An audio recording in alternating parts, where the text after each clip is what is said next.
Good morning, everyone. Thank you, Paul, for those kind words. And indeed, I want to pay tribute to everyone in this room, because you are the leaders in relation to children's rights in this country, and you are the people who have made the greatest change for children in this country by continually working with children, by highlighting the concept of children's rights, and by ensuring that it was understood in this country.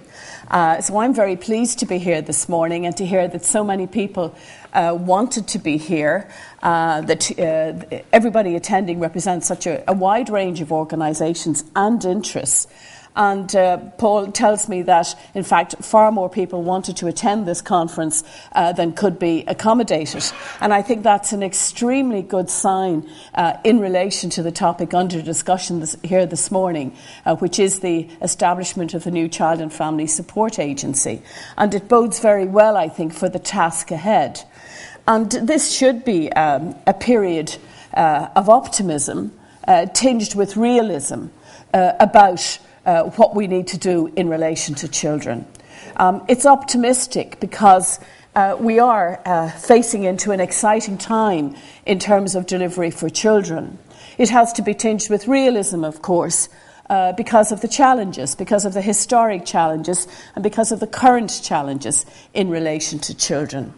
And I often think, when I'm speaking about children, that you can look at it in so many different ways in terms of Irish children. We all know the huge progress that has been made in terms of how our children are doing. But everybody in this room equally knows about the challenges in relation to our children. And I was looking at some statistics just yesterday about Irish children. And, you know, there's a whole range of interesting information which we have now, including the fact that the child population of Ireland increased by 13.4% between 2002 and 2011.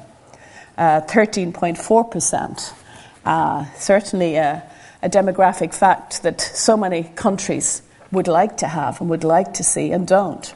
So we have this wonderful resource in our children whom we have to support so they do the very best that they can do. But we also need to realise what an economic treasure it is to have a population increase. And we do have to invest in those children. And if we invest properly in those children, we will see not just the returns for them, but the economic returns for our country, as all of the research on early intervention is showing. And we now have our own Irish research for the first time over the last number of years about what matters for children and what makes a difference. We're not relying on American research, we have our own research, and that's really important. Another statistic that I looked at was 6% of the child population in Ireland have a disability. Another statistic, a very encouraging statistic, I think, which is quite extraordinary when you think about it, is about 83.6% of newborn babies were visited by a public health nurse within 48 hours of discharge from hospital. What a great resource, and one we need to use more and value more and more. We also have the statistics about poverty. We have 18.8% of children at risk of poverty and 9.3% of children experiencing consistent poverty. So we have a very mixed picture about Irish children. We have the great statistic that 95% of children are immunised in this country. So you can see, just by those small number of statistics, and there are many more, you can see that there are great strengths for Irish children in the current climate. There are also the challenges I've spoken about. And I've been very struck reading the Magdalene report and seeing, what happened to those women and reading their chilling experiences. I'm very struck myself thinking about, and I've seen some articles in the newspaper, and thinking about the question of whether there are continuities, and what are the continuities, and what will we be talking about in the years ahead that we should have done better now. And there are a number of key areas that we do have to address, and I think you're more familiar with them than I am. Key areas where we have to do better by our children, and particularly the most vulnerable children. And that has implications for how we organise our services, how we deliver them, how we budget for them. So that's the context in which the new Child and Family Support Agency is being established. It's a challenging one economically, but despite that, it's one in which we have maintained the budget, in which services are undoubtedly stretched, but we have huge examples of good practice all around the country. We have very innovative programmes, yet we have the challenges. We have the 1,500 confirmed cases, at least, every year of child abuse and neglect. And as we can see from varying reports, some areas face more challenges than others. In the course of the coming year, we will have a number of HICWA reports coming out. We'll have another 4 or 5 on fostering. We will have the first report on child protection from Carla Kilkenny coming out in a few weeks, and that will be followed by reports from other areas. And what I want to see is a very positive engagement between the services, a structured dialogue between our HICWA inspections and the facts that emerge from them, and our frontline social workers and our managers in the new agency. I think there's great potential for positive learning, for sharing best practice around the country, for facing the reality of our services at present, and going on to deliver an even better service for our children. And again, that's a context. And those HICWA reports are something I've actively encouraged and supported by appointing new inspectors to HICWA. So we have a whole series of events unfolding in the coming year. And as Paul said, last year was the year of the referendum. It was a very important year. I think this year is the year of the Child and Family Support Agency. And I think the next challenge, once we've established the Child and Family Support Agency, is to begin to examine more critically how our children are dealt with in our legal system. We have an extraordinary adversarial legal system for our children in this country. I don't think it's delivering the best possible outcomes for children, and I think we need to start examining very seriously how we move to a less adversarial system. And I think I'll be working very hard on that with Minister Shatter towards the end of this year in terms of the reform of the courts. And that is a very challenging area, and it's one that will certainly need addressing as well. The main point, I think, of this morning, Paul, that you've emphasised is how the new Child and Family Support Agency can be embedded in a children's rights approach. And I think we have the foundations for that once completed. We have the base in terms of the children's referendum. The challenge now is implementation and delivery. And we know what those challenges are. I've mentioned some of them already. But if you look at many of the reports that come out, some of the key challenges are about breaking down barriers between professional groups. They're about sharing information, exchanging best practice.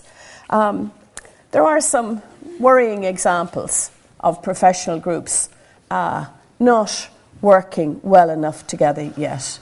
And I think we really have to move to a point where the child and family are at the centre, not the professional identity. And that's very much at the heart of the new agency. Very much at the heart of the new agency is that integration of services, that sharing of information, professionals working well together. And that's obvious from the composition of the agency. And obviously there's going to be different stages in the development of the agency. There's going to be the beginning, middle and longer term goals. And at this stage I don't have to tell this group of people who are going to be working with the agency: education, welfare, the child protection services, and so on. You know the groups who will be there at the beginning. But we certainly want to see the agency develop, and as the task force outlined in its vision, there is scope, and there will be other groups who will work with the agency as the agency develops. We are very close to our legislation for the agency. That legislation will be published in the coming weeks. I want to pay tribute to everybody who's been involved in that, because a huge amount of work has been done. Gordon Jays and his team have been working very hard towards the establishment of the agency. Jim Breslin, the Secretary-General for my own department, has also been putting a huge amount of time and attention into the legislation and the development of the agency. And the Attorney General's office have been working hard on the legislation, and that will come to fruition in a number of weeks. It's a very big task. It's very detailed legislation, as you can imagine.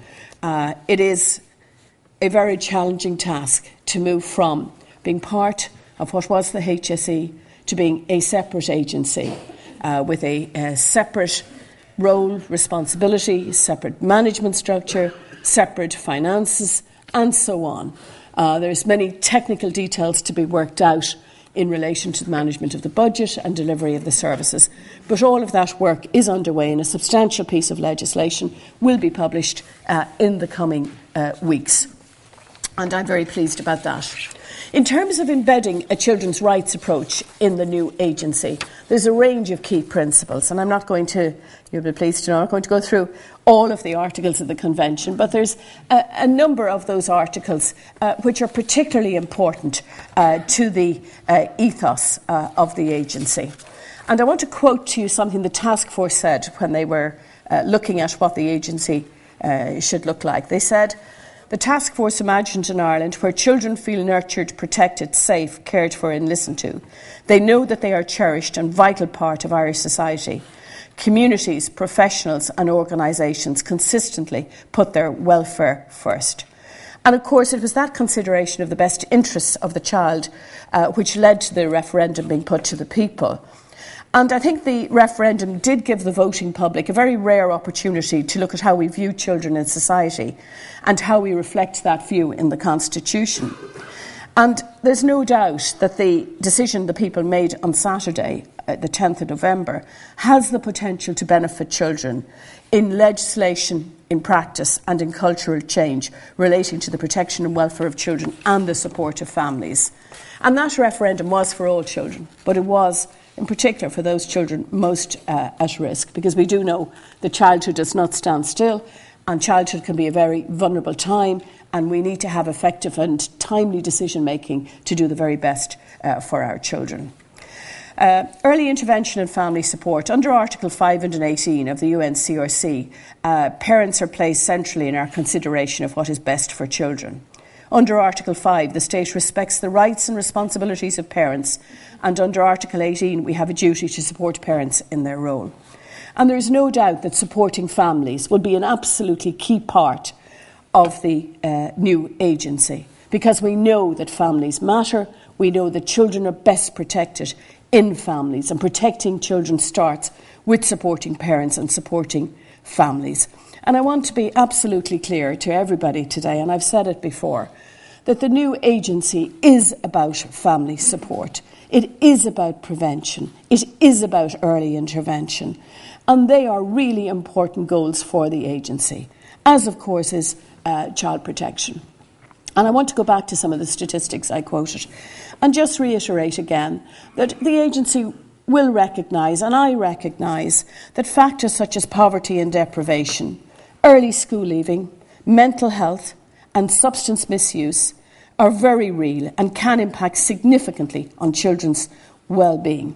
And we know, for example, from the statistics that we have in relation to children coming into care, that 14% of the children who come into care, their parents will have abuse of drugs or alcohol. Very significant issues. Many of the issues emerging in relation to the reports on children highlight this fact. Alcohol and drug abuse. In terms of placement, stability of placement, in terms of children coming into care, these remain very real issues.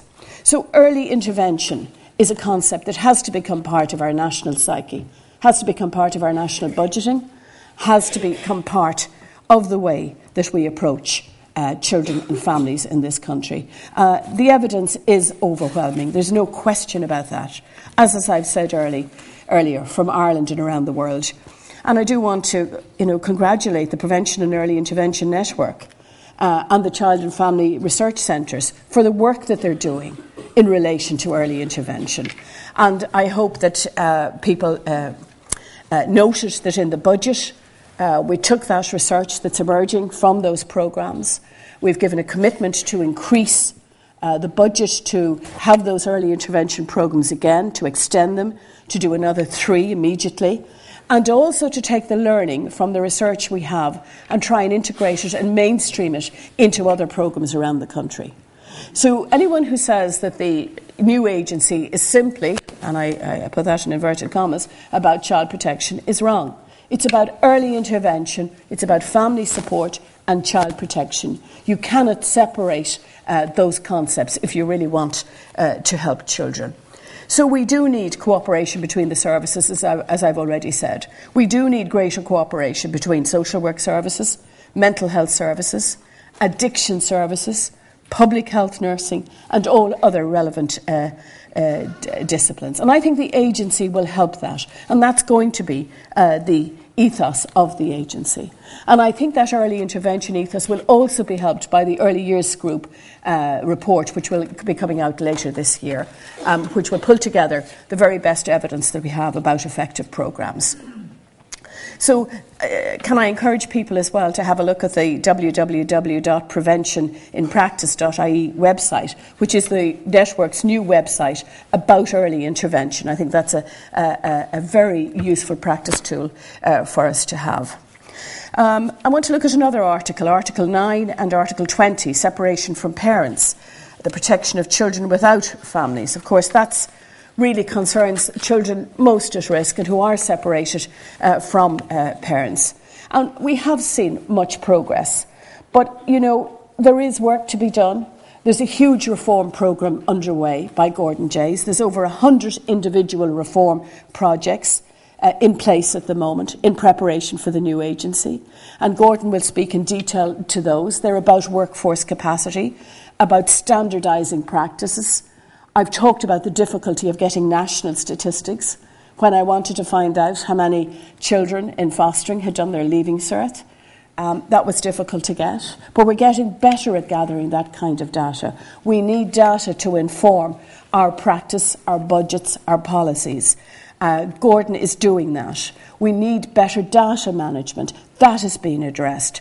We need to reform the management of residential care. We need to look at special care. We need to do more on aftercare. Huge progress. More money being spent, more children getting aftercare. But still, when I talked about continuities in relation to the Magdalene report, we must recognise we have vulnerable children who need aftercare, just as those women who left those Magdalene laundries needed aftercare and support. We have a cohort of children who need very serious support, who are in need of very serious support in this country. And the voluntary agencies are doing a wonderful job with children who are extremely vulnerable. But we must refocus our efforts on that group and do more for them. So it's not going to happen overnight, but I do want to say the agency is not simply about changing nameplates. It is about real change and effective services. And it is about quality. And that's where those reports come in that HICWA have been publishing and will continue to publish. I think the universities have a role to play, I have to say, in terms of quality and in terms of the challenges our young social workers are facing when they go out into the field. We know that we very often have the most inexperienced social workers often dealing with the most complex cases. We have to change that. We have to ensure that we have better supports.